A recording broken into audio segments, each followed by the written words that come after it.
South Korea's national debt topped the 600 trillion won or 510 billion US dollar mark for the first time in 2016, mainly due to increased spending on welfare as well as fiscal measures to shore up the sluggish economy. Adding to concerns is that the country's debt is on track to expand even further. Kim Min-ji reports. Korea's national debt has more than doubled in the past decade. According to the National Assembly Budget Office, as of last year, the country's debt stood at almost 640 trillion won, or roughly 540 billion US dollars.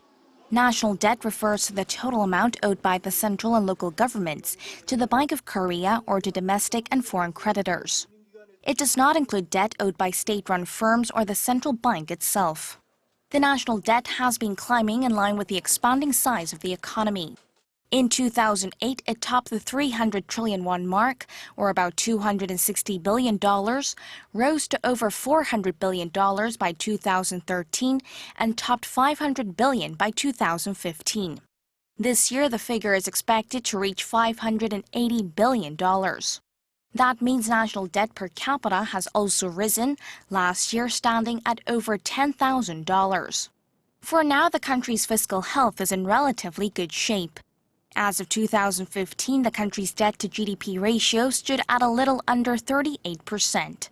And while debt including non-profit state-run institutions was a little higher at 41.8%, that's still much lower than the OECD average of over 115%. What's worrisome is that Korea's debt is growing faster than its GDP. The sharp increase has been attributed to big spending on welfare to tackle social issues like the nation's low birth rate and aging population. Another factor has been more aggressive fiscal measures aimed at propping up the ailing economy. There are concerns that debt could rise more quickly down the line, with Korea on track to post economic growth under 3% in 2017 for the third straight year. Also, there is a presidential campaign coming up sometime this year, which often sees candidates making expensive pledges.